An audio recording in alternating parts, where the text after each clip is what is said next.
الحفل الكريم. السلام عليكم ورحمة الله وبركاته. شكرا لبيت الشعب، شكرا لأستاذنا الفاضل الدكتور محمد حسين آل ياسين على هذه الدعوة الكريمة.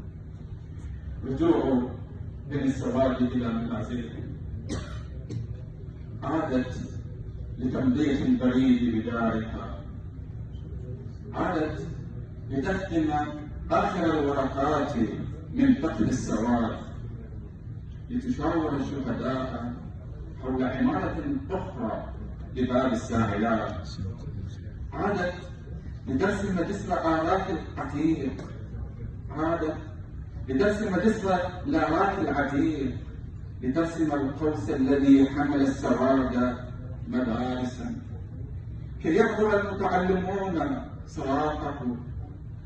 عادت متوجة، وعدت مرابطا في تل بغداد لأسمع صوتها.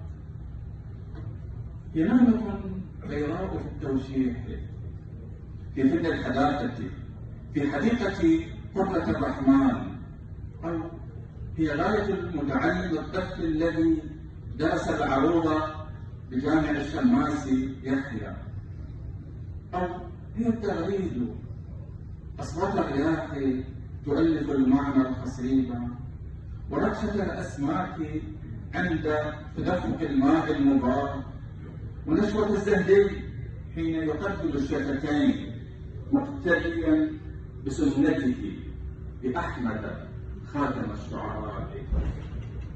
وهي مسافة الناجين من حرب وحرب، إنها الكوفان تنشرها الطبيعة في كتاب الأرض، سيدة مترجمة تروع بأطرها من أجل إحلال السلام. آمنت بالرب العظيم موحدا توحيدا من عرف الطريق، عبدته مستغرقا بالشك والصلوات، كنت مواظبا جدا على تنقيح حاشية الرقيم، قطعت أوراق القبول مجادلا، عدلت تنقيح البيان وما استجاب لرفضه، فبقيت مستمعا له.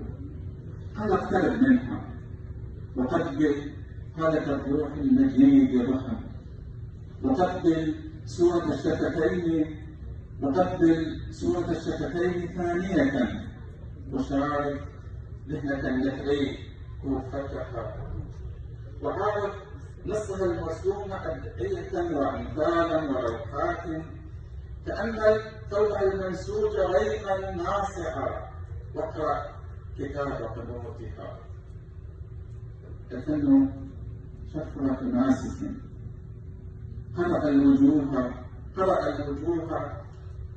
بذوقه، وجد الإله بنفسه، فرآك في المحراب هانئة مصدقة مجددة بتدريس العروض، مجددة لتدريس الأصول، ورآك واقفة بمنعطف الحديقة ترسمين وجوهنا الأخرى. وقد كنت المريد بمعبد متشتت الجدران، كنت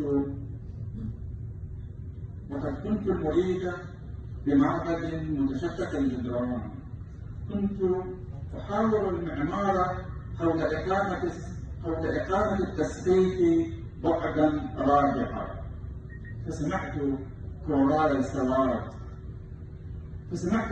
السواد يمجد الأنغام ينشرها سماعا أو بياتا راقصا.